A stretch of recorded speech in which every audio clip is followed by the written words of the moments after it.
시와 그림 그리고 음악으로 만나는 또 하나의 공간, 금요 선셋에 오신 여러분을 환영합니다. 별을 노래하는 마음으로 세 번째 시간입니다. 윤동주의 시를 함께 만나볼 텐데요. 오늘 함께 읽을 시는 1941년 11월에 지은 별 해는 밤입니다. 별 해는 밤.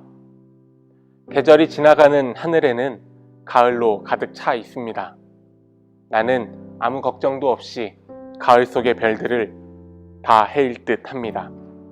가슴 속에 하나둘 새겨지는 별을 이제 다 못 해는 것은 쉬 아침이 오는 까닭이요, 내일 밤이 남은 까닭이요, 아직 나의 청춘이 다하지 않은 까닭입니다.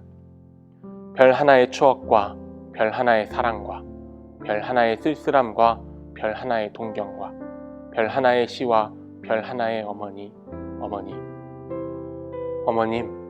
나는 별 하나의 아름다운 말 한마디씩 불러봅니다.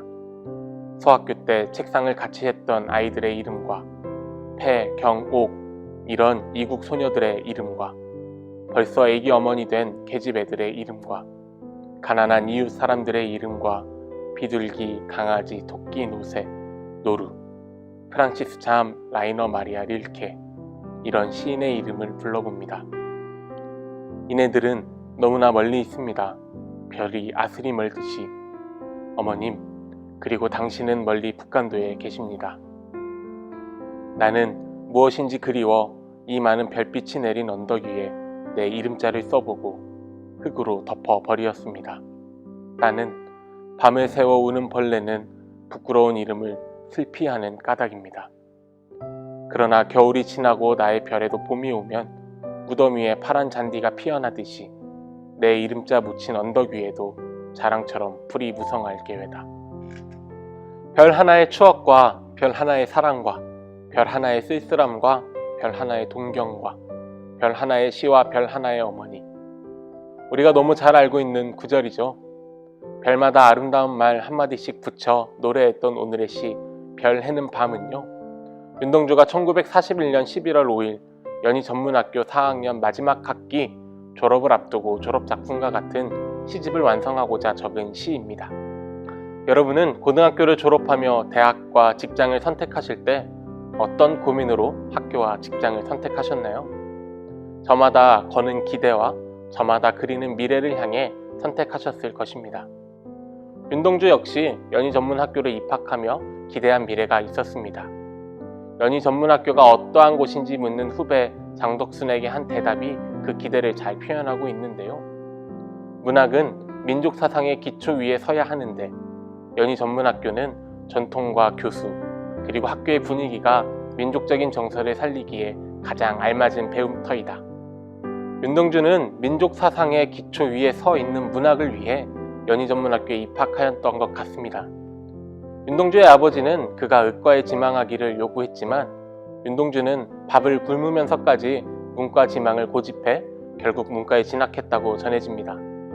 그가 그토록 쓰고자 했던 민족 사상의 기초 위에 선 문학, 그런 글은 어떤 글이었을까요? 윤동주의 장례식장에서 낭독된 추모시에는 그가 추구한 문학이 어떠한 것인지 잘 드러내고 있습니다.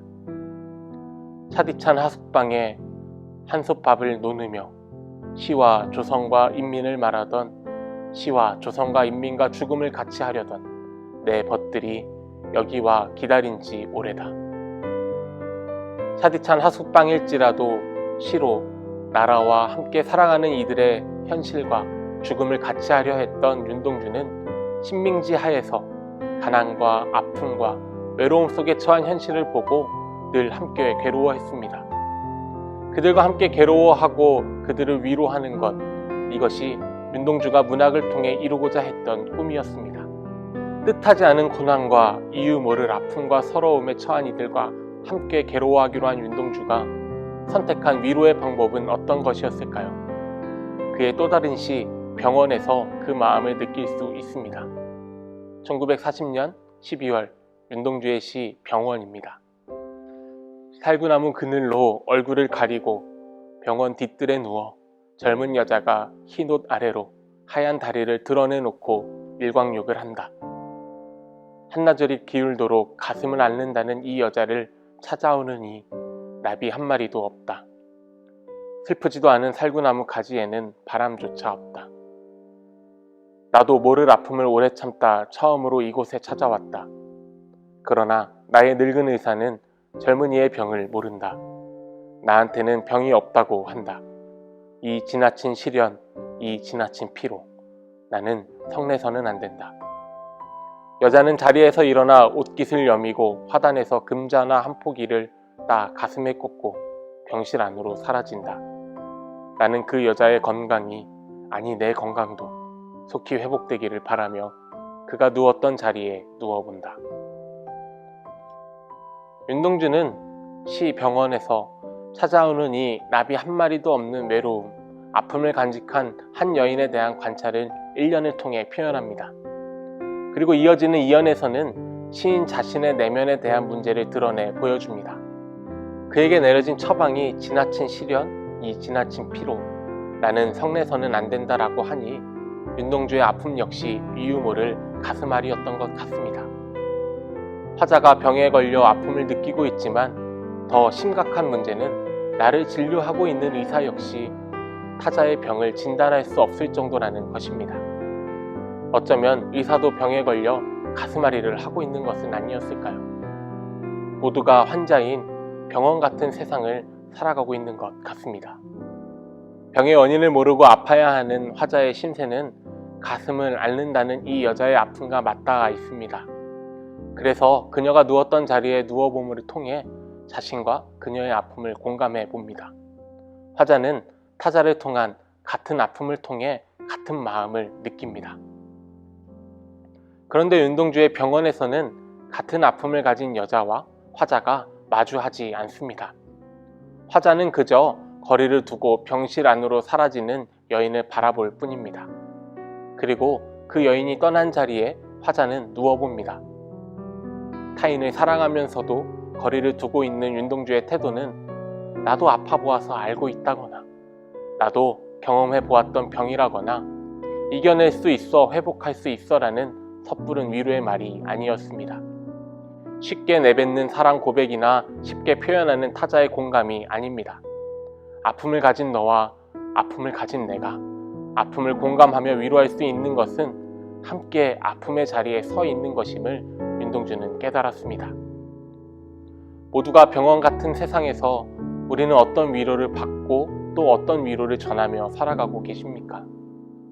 윤동주는 졸업을 앞둔 1941년 별 해는 밤을 적으며 시집을 한 권 완성합니다. 그리고 그는 그동안 적은 시 중 19편을 추려서 자선 시집을 출판하려 했습니다. 그리고 그 시집의 제목을 병원으로 하려고 하였습니다. 윤동주가 쓴 육필 원고지를 보면 병원이라고 한자로 썼다가 지운 흔적이 흐릿하게 보입니다. 윤동주는 친구 정병욱에게 자필로 작성한 3권의 시집 중 한 권을 선물하며 시집을 병원으로 이름 지으려 했던 이유를 지금 세상은 온통 환자 투성이기 때문이라고 하였다고 합니다. 그리고 병원이란 앓는 사람을 고치는 곳이기 때문에 혹시 오늘 이 시집이 앓는 사람들, 아픈 사람들에게 도움이 될 수 있을지도 모르지 않겠느냐고 이야기했다곤 합니다. 윤동주에게 있어 병원 같은 세상에서 캄캄한 하늘에 여전히 빛나고 있는 별빛은 그와 함께 살아가는 사람들의 이름이었습니다. 시편 147편에 별들의 수요를 세시고 그것들을 다 이름대로 부르시는도다라는 말씀처럼 오늘 비록 가슴앓이로 살아가고 있을지라도 모든 이름은 그저 단순한 기호가 아니라 하나님의 꿈과 목적이 담겨져 있는 존재입니다. 그 이름은 가슴앓이라는 어둠에 묻히지 않으며 어떤 깊이 어둠일지라도 여전히 빛나는 별과 같은 존재입니다. 오늘 윤동주의 시는 그 별들, 그 이름들의 아픔과 함께 아파하고 있음이며 섣부른 위로와 섣부른 공감이 아니라 함께함을 통해 누리는 회복을 이야기합니다. 오늘 밤 당신의 하늘을 빛내는 별은 누구이며 그 별은 어떤 아픔으로 빛을 내고 있습니까? 한 주간의 삶을 마무리하며 오늘도 아픔으로 하루를 버텨낸 가난한 이웃들, 고통의 이웃들, 눈물의 이웃의 이름을 별 하나마다 새기며 함께 빛나는 저녁이 되시기를 바랍니다.